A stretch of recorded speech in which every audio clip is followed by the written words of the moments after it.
5D Mystery School. You know, they teach us about the Grand Canyon in school and how this huge meteor came down and just made this hole and destroyed everything.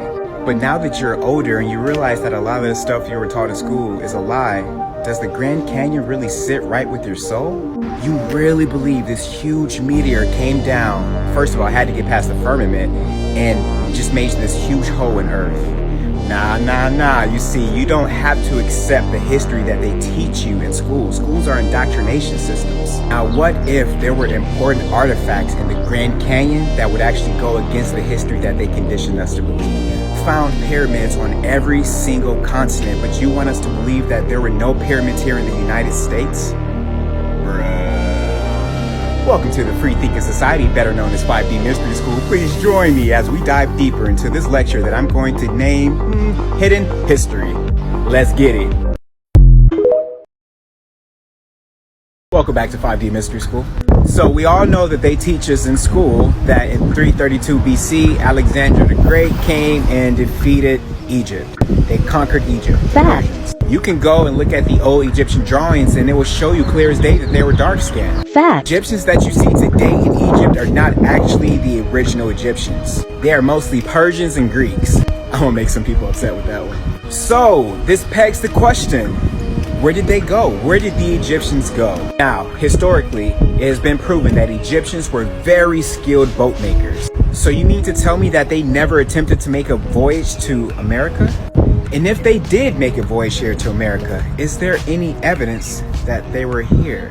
I'm gonna let that marinate as we dive a little bit deeper in the rabbit hole, baby. Let's go. Welcome back to 5D Mystery School. So it seems as though when it pertains to the Grand Canyon, some of us were taught that it was created by the erosion from the Colorado River, while others were taught that it was made by a meteor coming down. Now, the objective here is not to determine who conditioned belief is correct, but why were we taught this in the first place? I'm here to decipher reality to find the answers. Now, what I'm noticing in the comment section is that people are speaking with an all-knowing certainty that the Grand Canyon was indeed created by water erosion. But how do you know this to be true? Because your school taught you this and you ran with it. But deep down inside, you really don't know what the happened there. But I'm here to find out. The Grand Canyon was truly made by water erosion. Don't you think that it would still be happening today? Water erosion don't got no schedule. Use your head. Make it make sense. Okay, I'm actually very grateful for comments like this because it shows me the amount of work that has to be done. There's a lot of cognitive dissonance going on in the comment section, but it's to be expected. And I actually have my college degree and achieved a lot of accolades, by the way.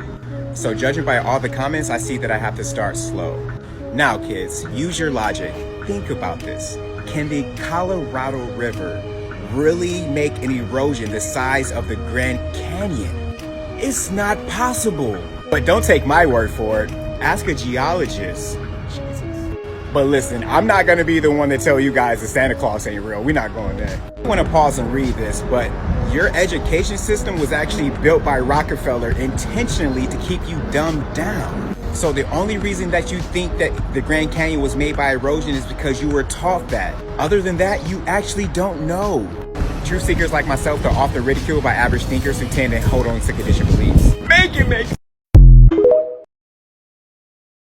Welcome back to 5D Mystery School. Before we go any further, I have to do this so you can conceptualize what's being taught here. So this is the Grand Canyon, right? And you see this little stream going through, little itty bitty stream? Yeah, that's the Colorado River. This is the Grand Canyon. It's huge. Look at it.